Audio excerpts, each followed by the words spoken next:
welcome to another episode of Why Not Weekly. I think we're up to episode 5. Episode 5, so that's 5 weeks. We're going to see if we can go 52. I'm going to give myself a challenge. 52 weeks in a year, 52 episodes, and we might do a special at the end, something like that, Christmas special, I don't know. But look, I think last week's question was about the FootJoy shoes. Now, you all gave me your thoughts, I'll give you mine. Honestly, with my shoe size being size 15, size 16, I generally know that I'm paying a little bit more for golf shoes, unless I find a place that has them on special, like a closeout sale or something like that. Would I pay that kind of money for a FootJoy shoe? Probably not. But that being said, out of all the shoes I've got in the garage, is the FootJoy ones that are still not ripped and stuff like that. So I think it's all relative to what you pay. The more you pay, the better quality product you get. However, forking over $270, $330 US, whatever it is, after our exchange rate is quite a lot for a pair of shoes, and quite a lot to justify to your family and your wife as to why those shoes cost so much money. But you know, each to their own. And if I was a millionaire, I'd have a ton of FootJoy, MyJoys, or whatever they are, the custom ones. So this week's question was about big hole golf. I'll put the question at the bottom down there. Do you think it's good for the game? Would you play? Would you give it a go? I'll give you a quick thought of my philosophy. I do believe that it can't substitute what the true game is with this normal hole, because I feel that if you were to get a hole-in-one or a birdie or an eagle in big hole golf to a true golfer, it wouldn't feel the same. But would I play it? I probably would. I wouldn't play it as much, but I think it's a great game. A lot more courses now, including Brookwater, Julian Hughes' favourite from England over there. Brookwater now is introducing it this weekend too, so I think people are realising now courses that, you know, people are not spending their money so easily as they were. People don't have as much credit, they're not just going out and blowing money, so what they want is they want to get good value for their money. And to be honest, if you're going to go out and play golf and you're going to have an average day, I tell you that hole that's the size of my head is a lot more appealing than the size of my nose. So that's my thought. I think I'd give it a go. I know my wife Christine would love to do it. Some of my friends, Ian, all those guys, they'd probably do it too. But then I have some more friends that are off scratch and stuff like that. They probably wouldn't do it. So I think it's each to their own, and it's relative to what sort of style of golf you like to play. So be it social or very serious. So we'll get into some of yours. So Matt Dan, winner of the Callaway bag, we'll give it to him later on this year. He definitely agrees. I think it would work. Anything to get more people involved in golf, the better. I couldn't agree more. It's like cricket. For everybody who knows cricket, when they invented 2020, I think tennis did that kind of sort of something too. For cricket, they do day and night test matches now. So I think it's humans, the society in general. If we get bored of it, we've got to reinvent it. You've got to do something, you know. Like otherwise, the game just dies off. So Superstar, another winner there. I think it's a great idea, but it's all going to get down to the right mighty dollar. We'd love to see more par 3 courses or pitch and putt to get the kids more involved. I couldn't agree more. That little Balimba course that I played now is a par 3. I kind of, rubbished or poo-pooed the idea of going to play a par 3 course because I figured, what's the point in playing golf if you can't take out your driver? But to be honest, it's actually quite chilled. It's quite relaxing. You can have a drink. You can walk around. I took 2 wedges and a putter, and I played it in probably 45 minutes in my lunch break at work. I'd probably do that more often if it was. It's about depending on where I'm working on the day, it's only 15-20 minutes away. And what's weird though, it's $18 for 9 holes or 18, so it's kind of, you're paying max rate if you can only play 9. I don't know why they do that, but maybe that's just because they want you to play 18. I don't know. Well, I definitely agree with that, mate. The more different things you can throw out there at anything in life, the better. At the end of the day, if you walk down the cereal aisle in your local grocery store, you're going to see 1,000 different varieties. Can you imagine if there was one? What if there was just cornflakes? We'd all hate it. So, by the way, that was from Superstar, yep. And we've got from Beach Daz. Hey Brian, I'd give the big hole golf a go for some fun. I think kids would be more into it. I do agree with that. Yeah, shorten my name. I thought it was easier. I'm trying to start a new channel for motorcycle videos. Need a better camera though, and more. I think he changed his name from Beached As Bro to Beach Daz. So I'm guessing, I hope he's a Kiwi, because that's where it kind of comes from. But I do agree. I think big hole golf, I think, honestly, I mean, it's weird. I'll put it this way. In baseball, when you play the game from under 8s, when you're 6 or 7 years old, right up to your seniors, the base distance changes. So the older you get, the further out the bases are to run to, or pitching distance. It'd be quite. I know they do that for kids golf, for they shorten the holes and stuff. But I think for a lot of those kids out there that you can tell from the age of 6, they're not going to be a prodigy. Like you Tiger Woods or Rory McIlroy who are chipping balls at the age of 5 into their mum's washing machine. We know from a certain age that if kids are going to be like that or not. I think it'd be quite cool if some of these little pitch and putts opened up where kids could take a full swing at a 25-meter hole, and the hole itself is as big as a hula hoop. I know that that's not going to be fun for your purists and stuff out there, but at the end of the day, if the game dies at that level, the game dies at all levels. Am I wrong? So there we go. So Steve Taylor, never heard of big hole golf and not sure I like the idea. I think New Zealand, we need more pitch and putt courses for beginners. I'll be honest, Steve, at the start I didn't like the idea either, because I thought, oh, what's this all about? But the more and more I saw it, and the more I learned that you've kind of got to keep both of them separate. So I know we're not going to be playing a Saturday monthly medal competition with big holes. We're not. I think the big hole golf is more of a fun idea, like a fundraising day for a serious golfer, or take your wife, take your dad, take your grandma out to play golf, because half the times when I used to take friends out to play golf and they never played before, when they saw the size of the hole compared to the ball, it's very intimidating. Because when you're standing 400 metres away and the scorecard says you have 4 shots to get this in a hole, for a beginner, they're sweating bullets, and I was too my first day too. So yeah, I think it has a place. Ian Walker, mate, I think if there's courses with the bigger holes and maybe the ball was like more of a tennis ball, or at least bigger and softer than a golf ball, it would attract more people, like a bit more exciting than putt, but not as disciplined as regular golf. That's actually actually, Ian, quite a great idea, because when you think about it, that's actually quite a genius idea. Now, I think what we're trying to achieve here, by talking this little forum, is that this is never going to take over the normal golf, and so it shouldn't. But I think what this format could do, is actually entice people who don't want to play the normal game to play this game. Like soccer, foot golf has come in for that. I know a lot of the golfers that I know don't really like it, but the trouble is, if you don't like soccer, you're probably not going to like foot golf anyway. And I don't think foot golf is actually aimed at the golfer. It's aimed at the soccer player, for the golf courses to get more money into it. Much like McDonald's sells hamburgers, they sell fillet of fish and chicken too. Chicken as well. Like, we've all got to be diverse in what we do. I clean cars, I clean golf carts, I clean boats, I clean yachts, I do all this stuff. If I only clean cars, I'm then basically drawing a line down, halfway through the page saying I won't do this, even though I physically can. I think that's a fantastic idea. I think that, frisbee golf, there's a lot of games that have spawned out of the actual principle of golf itself, and I do believe that something like that actually could work, because it's anything to get people more involved in the game. And the more involved they get, the more involved they get in the game in the modified format, as you're talking here, Ian, the more involved they're, maybe a quarter of them or half of them would likely get in the normal game itself, or show some interest when the local golf comes to town, like the like the Australian PGA, stuff like that, or wherever you're from in the world.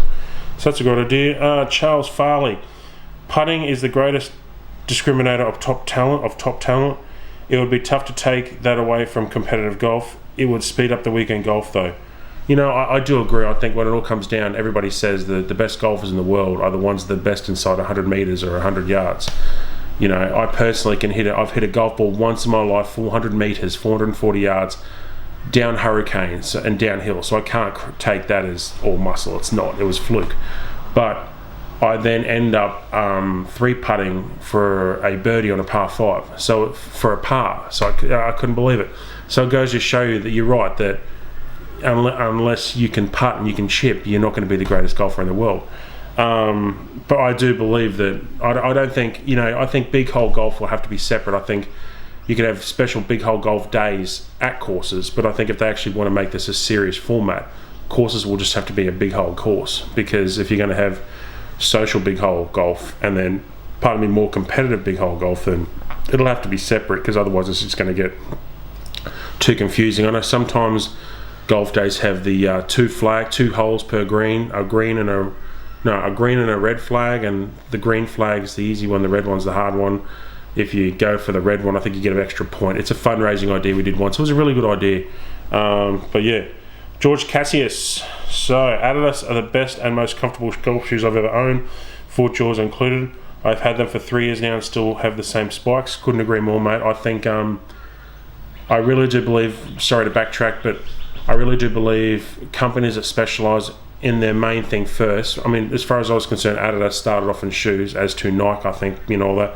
Then they went out in other merchandise and stuff. So usually companies like that get their foundation solid. So, I think Under Armour have all their clothing line. They started to get into shoes, but all their Under Armour kind of performance wear, they've gotten that down packed. And I don't think they'll ever lose sight of what they are, because most companies at the end of the day start off doing something, and hopefully they don't forget it. So George says, I might play at a big hole course once out of curiosity, but don't think it would succeed. Pitch and putt courses cater for hackers and families.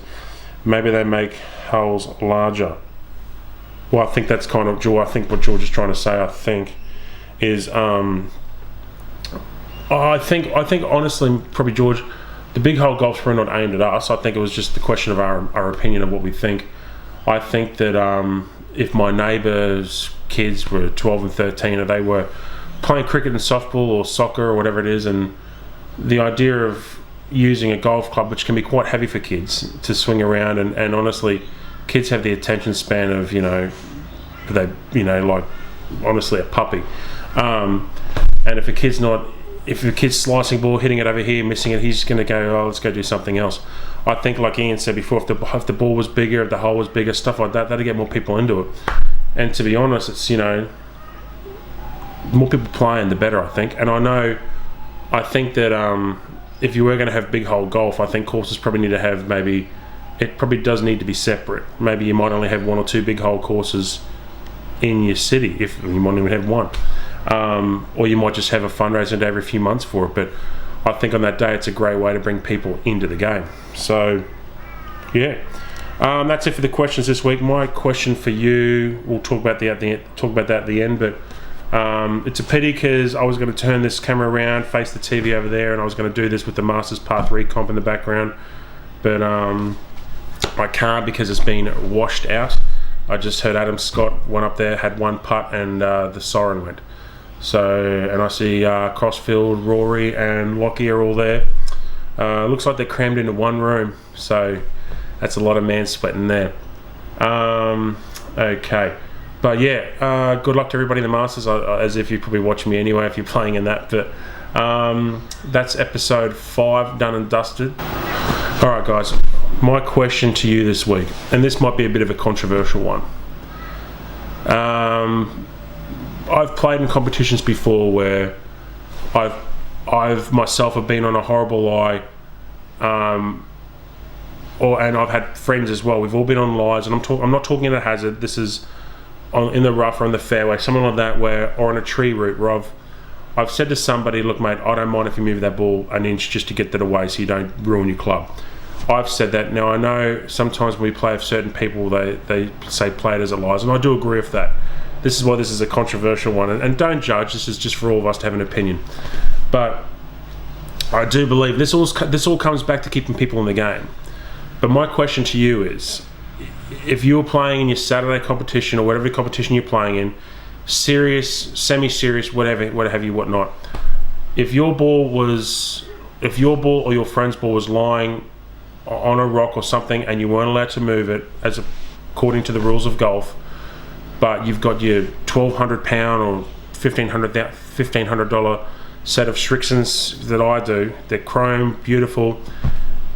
If I were to say to you, or you would say to me, mate, I don't care if you move that a centimetre or an inch just off that, what do you think at home? Because I'll tell you what I personally believe. Actually, no, maybe I'll tell you. Well, I'll tell you now. Why not? I'll tell you a bit. I personally believe look, you can't win either way with this, because I feel that if I say to you, yeah, I'm fine with that, then people are going to say, well, if you start bending that rule, what's next? But I'm talking common sense. I'm talking, this is why I have a hard time explaining to my friends and my family the rules of golf, because most people at home laugh going, you mean to tell me that if you know you had to hit this ball, I was going to take a little chunk out of your nice iron, you can't move it, or you have to pick up and take a penalty and take an unplayable. And that's why I think this game kind of somehow needs to find a way to evolve to get people that don't quite understand the seriousness of rules into the game. Which is kind of like leaning back to early before with big hole golf, getting more people interested, the better. But look, my question to you is, to simplify, if you were playing golf in a competition and a guy off the tee has hit a drive, say 300 yards, whatever it is, down the fairway, 250, whatever, and he's landed on the rough, wasn't a bad shot, but he's landed on a tree root, or he's landed on something where he physically can't take a drop off, would you have an issue in saying to him, mate, I don't mind if you move that an inch or a centimetre, 5 millimetres, whatever you're measuring at home, to the right, to the left, not forward, behind, just so that you don't damage your club? And would you at home have an issue with that? Now, I understand sometimes I think if I were to say I wouldn't, then that next player might take, you give him an inch, he might take a card length, stuff like that. I think you can't win, but I think with common sense, and the fact that nowadays that golf clubs aren't cheap anymore, and they're getting the metal, with the forged metal, gets soft, and when you want to resell these golf clubs or move on or trade them in, you're going to look at that dip and go, oh yeah, that was that 7-iron I'd hit when I couldn't move the ball in that Saturday comp that one time. So I'm asking you at home, and I know this is quite like a crazy question because it could be admitting to breaking a rule, I don't care. And to be honest, my forum's all about truth. I'd rather be honest with you, because what's the point of sitting here lying? I'm watching myself in the camera anyway.